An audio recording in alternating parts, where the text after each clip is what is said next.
Hello Year 3 and welcome back to our YouTube channel and welcome back to our next maths lesson for the week.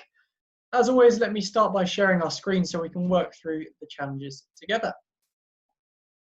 As our starter challenge today, I have some multiplication facts. Again, these are related multiplication facts. So the first one should help you with the second one, the third one should help you with the fourth one.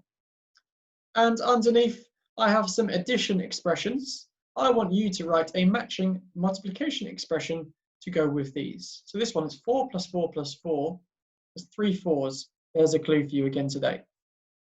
Pause the video there, have a go at those questions, and we'll go through them again in a moment's time. Let's look at those together then. 3 times 3 is equal to 9. 3 times 30 is equal to 90. 4 times 2 is equal to 8. 4 times 20 is equal to 80. Again, that first fact can help you with that second one. This one can help you with that one. In this one, 4 plus 4 plus 4, there are 3 4s, so it's the same as 3 times 4. 6 plus 6 plus 6 plus 6, there are 4 6s, so it's the same as 4 times 6. Well done if you managed to get all of those. Today we're going to continue multiplying 2 digits by 1 digit. And we're going to start with a word problem. So the word problem says, I have 3 bags of sweets. Each bag has 24 sweets in it. How many sweets are there in total? Have a think. We've done a few different methods this week. How could we solve this? And if you're feeling confident, have a go at solving it yourself before we go through it together. Let's have a look through it together then. Now I've had a go at 2 different ways here. I've started with my partitioning methods. So if there's 24 sweets and there's 3 bags, I know it's the same as 24 times 3. So I've started with that number 24. I've partitioned it into 20 and 4. Now I know that then I need to do 20 times 3.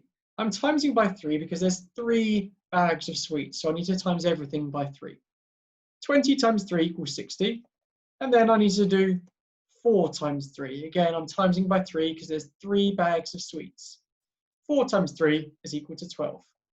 Finally, I add them up. 60 plus 12 is equal to 72. I can show that in another way, using our column methods. I know that 4 times 3 is equal to 12. Now, I can't write 12 in my ones column like that. I wonder if you remember what I do need to do instead. Well done if you said we need to do some regrouping. I can't have 12 ones, so I take 10 of those ones, which leaves me 2 left behind, and I make 1 extra 10. And I put that just below my tens column. I carry that 1 over into the tens column. Next, I have 2 tens times 3 tens. 2 times 3 equals 6. Am I just going to put a 6 in there to get me the answer 62? What do you think? Well, I don't know if you spotted my mistake there. It's not 6 in the tens column. 2 times 3 does equal 6, but I need to add on that extra 1 from my regrouping last time. So instead of being 6 tens, it's going to be 7 tens. So my answer is 72. And you can see both methods give me that same answer. Let's look, in fact, before we look at another example, which method do you prefer? And why do you prefer it? Have a think about that question. I particularly like this method. I like using this method because I can do it in my head as well as showing it on screen or on paper like that. Maybe some of you prefer this method because it's a really quick, simple method to write down and show you working out for. It doesn't matter which one you prefer. You can carry on choosing to use the one that you would prefer to use. Let's look at another example together. This one says 33 times 5. Which method would you go for here? Have a think, maybe even have a pause and work through it yourself. If you'd like some support, let's go through it together now. So let's start with that partitioning methods. I've split 33 into 30 and 3. I know I need to times each of those by 5. I'm going to start with 30 times 5. I know 3 times 5 is 15, so 30 times 5 is going to be 150. And then I do 3 times 5. Again, I'm doing timesing by 5 because That's what it says in our multiplication calculation up here. 3 times 5 is equal to 15. I then need to add together 150 and 15, and I get the answer 165. Now let's check that answer using our other method.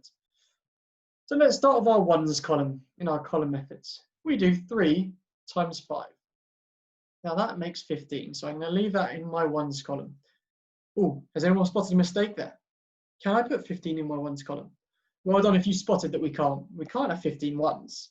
So I need to take 10 of those ones and make one extra 10. So I take that one and carry it over to my tens column, just as I've done there.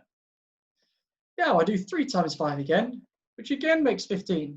But again, I can't just put 15 in my tens column like that. In fact, it won't even be just 15, because I've got the extra one underneath.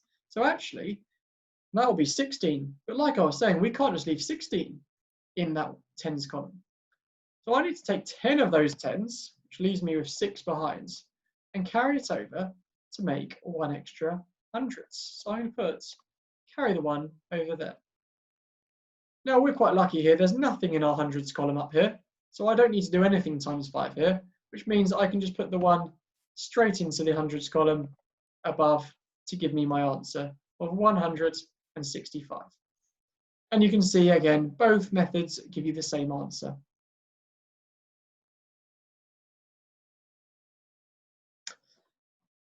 Now, as a challenge, I've got some questions that I want you to have a go at.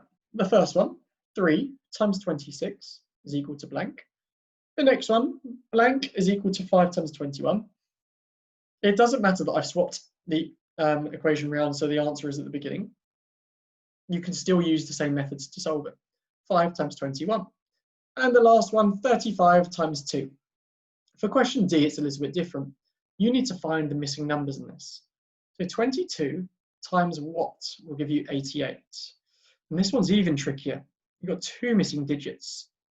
Something that ends in 1 times something gives you 124. That one's particularly tricky. If I were you, I'd start with the ones column, because that's where we've got at least 1 digit, and think 1 times what gives me 4. And that should help you get started. As always, pause the video there, have a go at those challenges, and we'll come back together to look at those answers in a moment. Let's look through those answers together. I've used some different methods throughout here. So for the first one, I've used my column method. 6 times 3 equals 18. I've got my 8 ones there, and I had to carry over 10 of those ones to make 1 extra 10. That's why the 1's here. 2 times 3 equals 6, but I had to add that extra 1 to get to 7.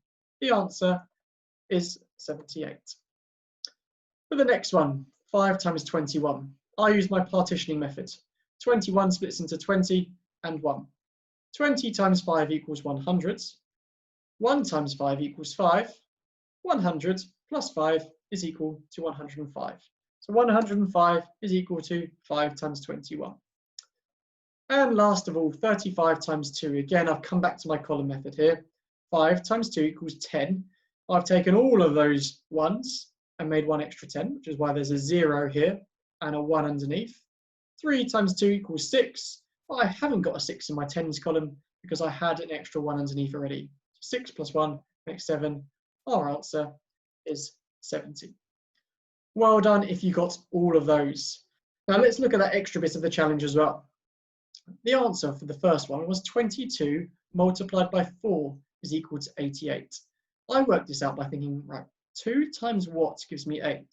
2 times 4 gives me 8 ones. And it's similar in the tens column. 2 tens times 4 tens gives me 8 tens. So that one works with the number 4. For the next one, there were 2 missing digits, this one and this one. Now I started with my ones column like I suggested. 1 times blank equals 4. It's got to be 4. 1 times 4 is equal to 4. Next, 3 times 4 is equal to 12. Oh, this is where it got a bit confusing. I had to work out that they had carried a 1 over into the hundreds column, and so that this one must be greater than 10. So I had to go all the way up to 12. 3 times 4 makes 12. The 2 goes here. The 1 gets carried over, which gives us that extra 100. That one was particularly tricky, so well done if you managed to get that one. To finish with today, another multiplication one. I'm hoping to see that you're getting quicker at these and maybe even starting to solve them in your head. 15 times 3. We have so many different methods you can use now. Which one are you going to choose to solve this? As always, pause the video there, have a go at that question, and we'll come back together in a moment's time. So for this one, I used the partitioning methods. I partitioned 15 into 10 and 5. I did 10 times 3 makes 30, and 5 times 3 makes 15. I added them together, and I got my answer of 45. Well done if you had the same. We've done lots and lots of learning on multiplication with 2 digits times by 1 digit, so I'm hoping those methods are starting to become a little bit more secure. But remember, you can always come back to these lessons if you're finding them tricky. There's no harm in going over things one more time. We're going to pause there for today. Thank you for listening. Thank you for trying your hardest, and thank you for persevering. I'm really looking forward to seeing lots and lots of your wonderful learning that I've seen so far this week as well. See you next time.